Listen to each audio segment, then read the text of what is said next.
ক্ষমতায় টিকে থাকতে কারাগার আর গোপন বন্দিশালায় লাখ লাখ মানুষকে বন্দী করেছেন বাশার আল আসাদ। এর মধ্যে কুখ্যাত হিসেবে পরিচিত সেদনায়া কারাগার।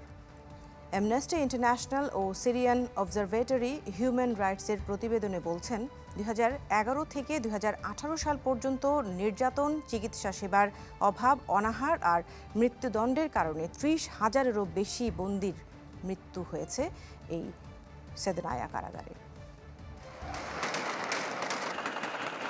2011 সালে সিরিয়ায় গৃহযুদ্ধ শুরু হওয়ার পর সরকার বিরোধী প্রতিবাদকারীদের বিরুদ্ধে চালানো নিপীড়নের এক বড় কেন্দ্র হয়ে ওঠে সেদনায়া, যেখানে ছিল না কোনো জানালা। অন্ধকার কূপের মতো জেলে নির্যাতন, যৌন নিপীড়ন ও গণহত্যা ছিল নিত্য নৈমিত্তিক বিষয়। নারীরাও বাদ যায়নি আসাদ বাহিনীর অত্যাচার থেকে। কারাগারে নারী বন্দীদের ধর্ষণ সহ বিভিন্ন ধরনের যৌন নিপীড়ন চালাতো আসাদ সেনারা। এতে জন্ম নিয়েছে পিতৃপরিচয়হীন অনেক শিশু, যারা মায়ের সাথেই কারাগারে পার করছিল বন্দি জীবন। আসাদের পতনের পরই বিদ্রোহীরা সেদনায়া কারাগার থেকে বন্দীদের মুক্ত করে দেয়। এরপর থেকে প্রতিদিনই কারাগারের বন্দিশালার সুরঙ্গে সুরঙ্গে বন্দীদের খোঁজ করছেন স্বজনরা।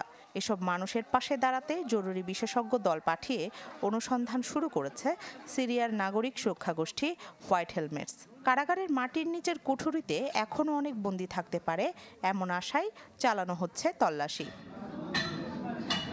বিভিন্ন গণমাধ্যমের খবর বলছে, আসাদের পতনের পর সেদনায়া সহ সিরিয়ার বিভিন্ন কারাগার থেকে অন্তত 1,37,000 বন্দীকে মুক্ত করেছে বিদ্রোহীরা।